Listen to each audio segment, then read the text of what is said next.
Well, good day. Welcome to episode 39 of The Driving Force. We're presented by the Louisiana Transportation Research Center. My name is Todd Blunt, and I am joined today by my friend, colleague, and co-host Garrett Wheat. Good afternoon. We are so excited that you are joining us today as we highlight the trailblazing people and groundbreaking projects driving change here in Louisiana transportation. For 40 years now, LTRC has worked to merge the resources of state government and Louisiana universities to identify, develop, and implement new technologies that enhance many critical aspects of our transportation system here in Louisiana and beyond. Along with technology transfer and training, our core function as a center is, of course, transportation research. And we are thrilled today to begin a new series highlighting the work of our outstanding pavement and geotechnical research team. So to give us an overview of the groundbreaking, that's a very much intended pun there, work being done by this group, we are honored to have Pavement and Geotech Research Administrator Gavin Gautreau join us for a conversation today. Gavin is an LTRC veteran with decades of valuable engineering experience. We're excited to talk with him and learn about how LTRC is leading the way in this field here in our state and beyond. So we're going to take a quick break before we begin our talk with Gavin.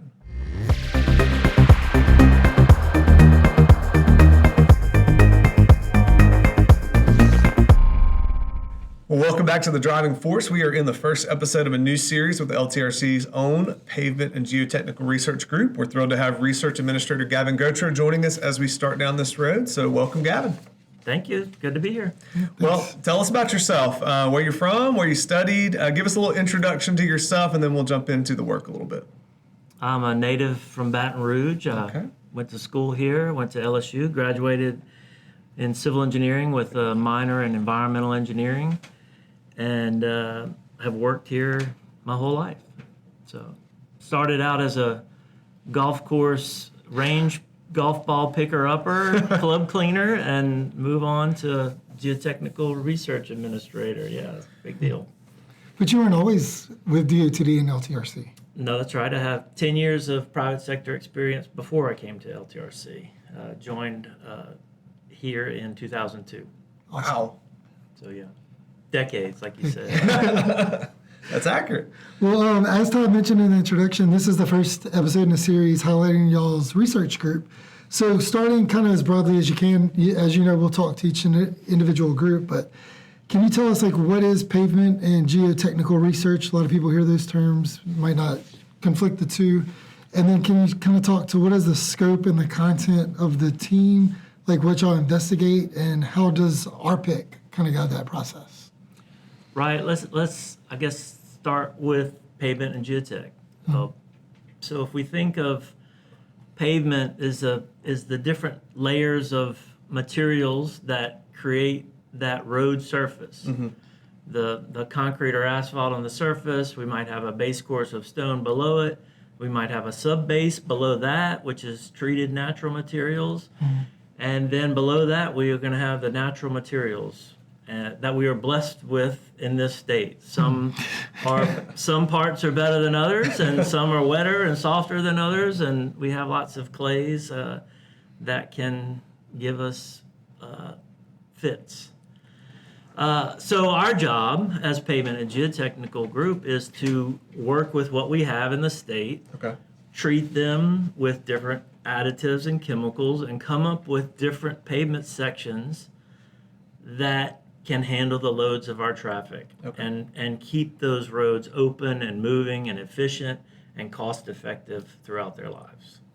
Our projects are dictated to a certain extent by what we call the research problem identification committees. Anyone in the state can submit a problem statement. Ideally, they have a potential solution, but we rank those problem statements based on importance and implementation potential. And so the highest ranked ones are the ones that we should work on first and are obligated to work on first. And so those projects get disseminated to our pavement, our geotechnical groups, and other groups throughout LTRC so that we can find the solutions and implement them for the department. Is that a cycle that happens like every year where you take these problem statements and do the ranking, or is it done? Like how often is that done? That is a 2-year cycle. where most research projects last about 2 years. So we're ready for the next system set to come through and work on those as we're finishing the last one. So it's a cyclical thing. It's a it ebbs and flows as projects end and start, but we stay busy. Yes. I know you stay busy. Well, tell us, we're going to talk with some of them on future episodes, but just tell us who makes up your research team here at LTRC, like how they're organized, kind of what their roles are. Give us an overview of the team. So I guess we'll start with the geotechnical group, since that's mostly near and dear to my heart. But we have the current manager of that group is Nick Ferguson, and then we have a vacant position we're looking to fill. We have 3 engineering technicians in that group, and so that's the DOTD side of the geotechnical group. As the other half of our geotechnical group, we have Murad Abu Farsak. He's a professor at LSU, and he has a research associate named Masood Nobahar, and they lead a team of graduate students to help fit and fill these needs that DOTD has on a temporary basis. The beauty of that is these students earn their degrees over that 2-year, 3-year period. We get the research, we can implement that, and they move on to bigger and better things. And so we don't have a full-time contract, a permanent employee, we have a short-term contract employee. So it's a win-win for both sides. They get to work on really neat DOTD projects, and we benefit from the research that they do, and we can implement that within the department to save the department time, money, headaches. Okay. And they get access that other students might not. That's true. LTRC is unique in that we are that hybrid of DOTD and LSU together in one building. Some states, all their research is done by the DOTD. Other states, it's all done by universities. So having that symbiotic relationship helps DOTD through a lot of ways. The staffing, the equipment, we have access to different things. It's really a good system. Awesome. So that's geotech, and then what about the pavement side of your group? On the pavement side, the pavement group is led by Chiming Chen as the manager, and Jun Liu is the next pavement engineer. And they have 3 engineers as well. That's the DOTD side. They don't have a laboratory. They have some fancy vehicles that they drive. They can measure the pavement smoothness. They can measure skid ratings. They have a ground penetrating radar. They can do a lot of forensic studies for the districts to help them in their needs, without having to go through a full formalized contract to hire a consultant.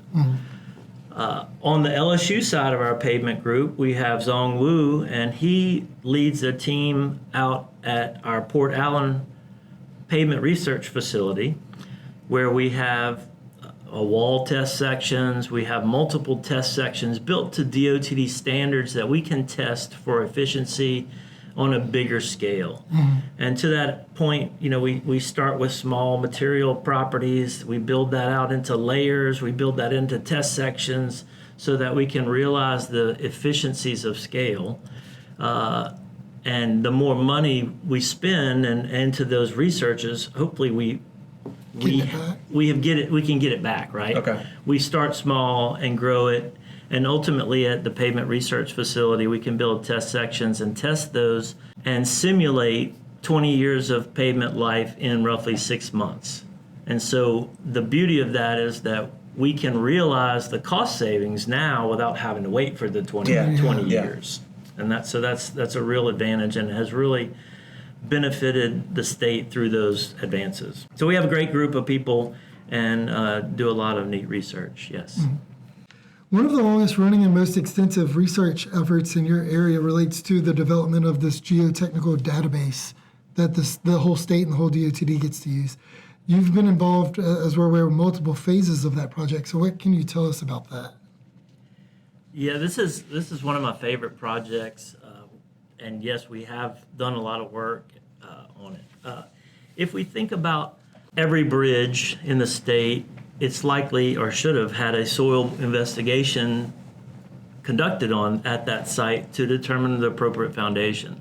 So each one of those soil investigations costs a certain amount of money, and we generate plans for those. Well, unfortunately, before computers and before databases, those paper documents were likely thrown out, and so we wasted a lot of effort and energy.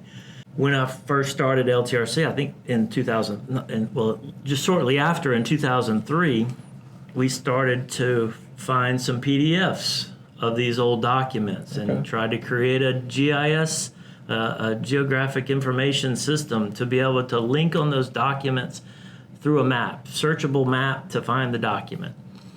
And we ended up developing a really neat system to save the headquarters group from having to search through paper files to find those documents. So that was kind of the first step. Hey, can we sort and organize these soil boring logs?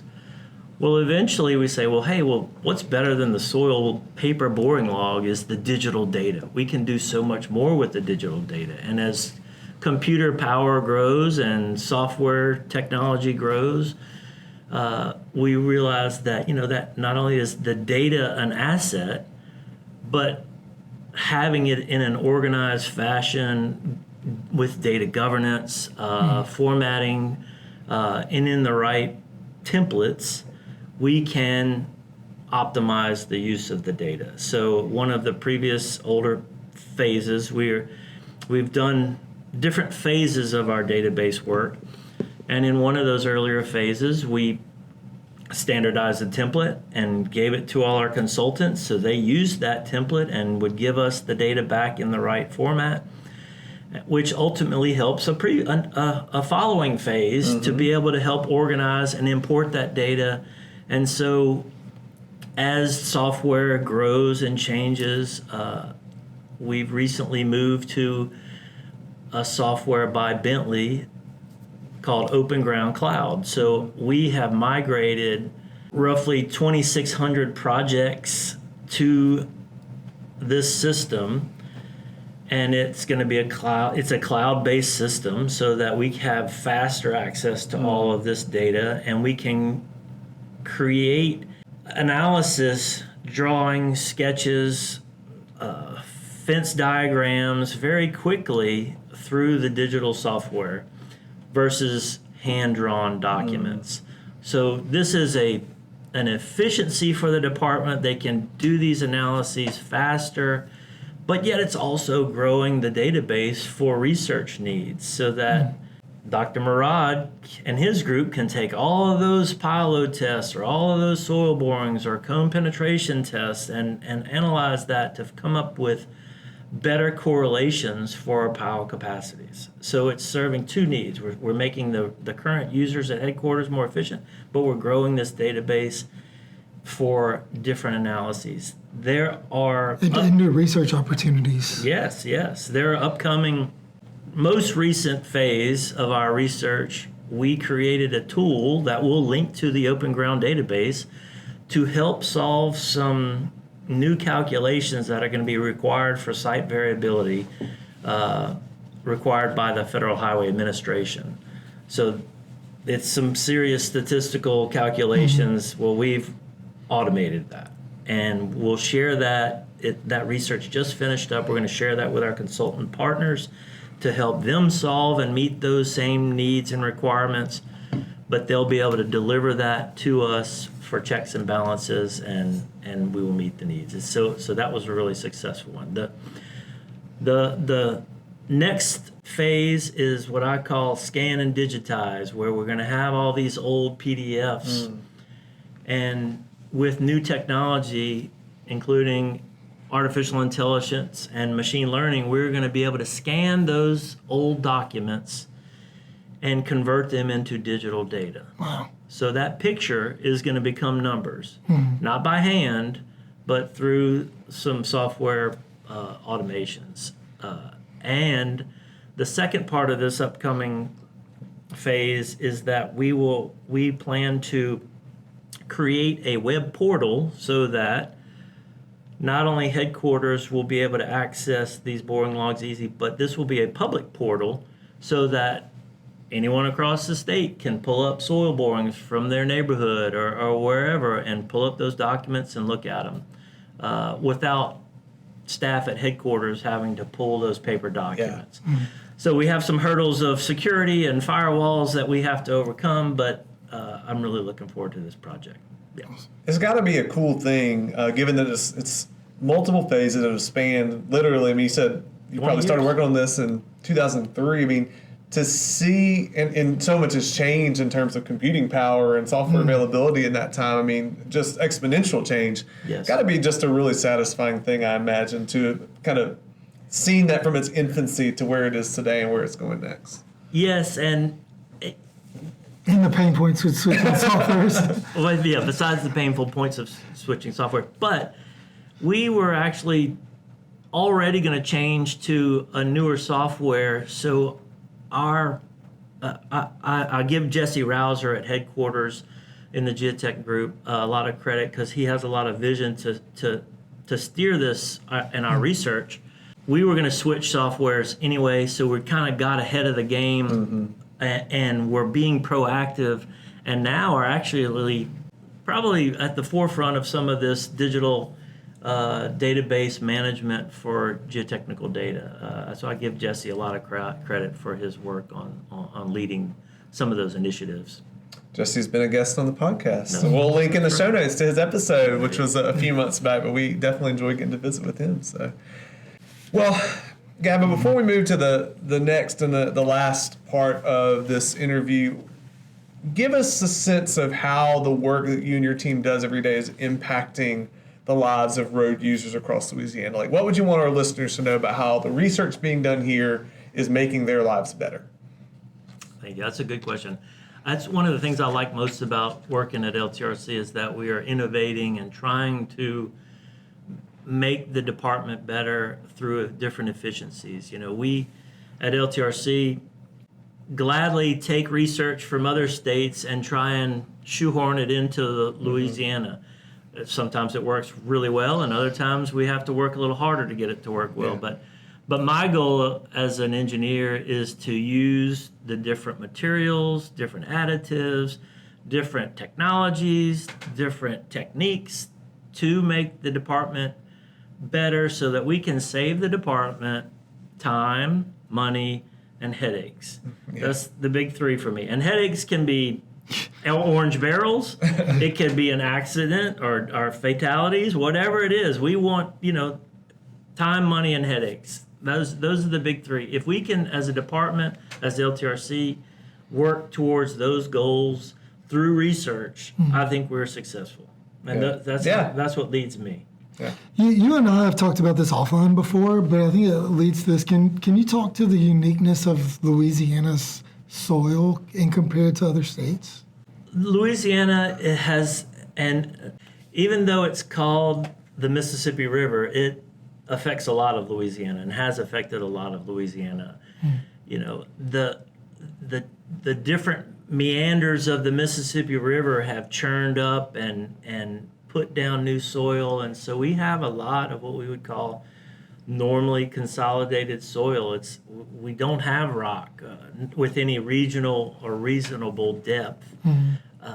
And then even more so as that Mississippi River goes out into the lower parts of the state and fans out into the delta, it is in some cases under consolidated, where it's got so much water in it, it's a soup. The particles aren't even near each other. There's so much water, and so that can be a challenge to be able to support roads and bridges. We have to go deeper in some areas to get to substantial foundational material, clays and sands that can carry the loads of the bridges. I joke that it's easy to build roads out in West Texas where it's dry and granular. Try building a road where it's clay and soft, wet clay and it rains 60 inches a year or more. That's tough. So how can we improve the materials that we have and make roads and bridges effective and efficient? It's tough, yeah. Can be tough. Sure. But that's what makes it fun. Always a challenge. Yeah. Well, thanks so much, Gavin, for being here today, sharing a snapshot of the innovative and important work that you and your team are doing every day for the benefit of our state. We do have another bit of business. We're going to ask a few lightning round questions. Garrett has prepared these, and these will just help our listeners get to know you a little bit better. So, Garrett, I will give it to you to ask these questions. Unknown speed round. Yeah, doesn't have to be that quick. Start off easy for you, I guess. We know you like to travel, so could you tell us your favorite country you visited and why?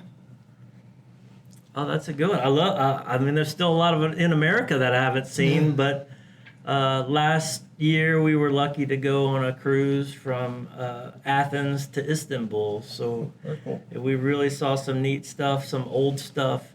It's there's a lot to see in this world, and next year we hope to go around Italy, and so there's a lot of neat stuff, and I hope as my decades keep going, I can go and do more and more traveling.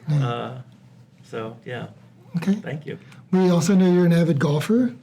So could you share maybe your favorite course to play locally, and then what would be your ultimate bucket list course? That's a good question. Locally, I'm kind of a nomad. I play all over the place, and don't play as much as I would like to, but hope to join a course at some point. So beggars can't be choosers. I'll play wherever, and I think my game is, I wouldn't say avid. Yes, expert. No, I think I can hang with most golfers and not embarrass myself too much on most days. But I like to say that I have moments of grandeur followed by lots of mediocrity. Well, and favorite course, I would like to go out to Pebble Beach one day and play that, and maybe and some of those other ones out there. It's such a beautiful place. Awesome. But this isn't a question, more of a comment, but golfing and engineering runs in the I'm going to have to correct you. There's no golfing. Golfing is not a verb. in the family. Oh, well. Golfing, it's golf. We don't tennising. There's no tennis. Golf and engineering runs in the There you family. go. That's much better. All right, last question. One of the other things, we know you pretty well, I think. So if the audience is curious how we know so much, we work really close. We know you have a long history with scouting, both as a parent and as a scout leader.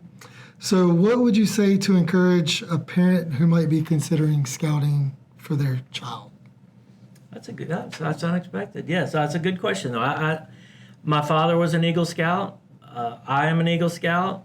My son is an Eagle Scout, and I have been a scout leader with Troop 7 of St. Aloysius since about 1998. Wow. I've been an assistant scoutmaster, and then I had a 2-year term as a scoutmaster. Scouting is a great program. I think it develops character. We have the Scout Oath and Law. Scout is trustworthy, loyal, helpful, friendly, courteous, kind, obedient, cheerful, thrifty, brave, clean, and reverent. These are admirable traits that anyone should like to or strive to have. And so as a scout leader, I think it's fascinating to watch these young boys who, sometimes it's herding cats, but grow into young men and learn how to tie knots and learn how to fix a wound or a first aid incident and learn to become leaders through our activities and our games and our competitions and high adventure. Through the Scouts as an adult leader, I've canoed through the boundary waters of Minnesota. I've hiked through Philmont, which is in New Mexico, for a week. I've gone whitewater rafting in North Carolina, where we did a new river each day for 5 days straight. That's cool. And then one of the other high adventure campouts is Sea Base in the Florida Keys, where we spent a week on an island and did different activities: deep sea fishing, snorkeling, kayaking. A spectacular trip. So it's a super character builder, and it is a huge part of my life and part of what helped me through not only LSU, Scouts, life. It's a huge part of my life. Yes. So, and I think it brings value, and I would definitely recommend that to any parent to put their son or into that, and actually their son or daughter, into Scouts. Awesome. Thank you for sharing. Yeah. Well, once again, we know that you are busy and your group does a lot, so we appreciate you taking some time out of your schedule to share with our listeners more about what you do and why it matters so much. We're looking forward to learning more as the series continues and we visit with other members of the team over the next several weeks. So we'll step away one more time before we wrap up today's show. But thank you for having me. I appreciate it. Yeah. It's good to be here with you. Awesome.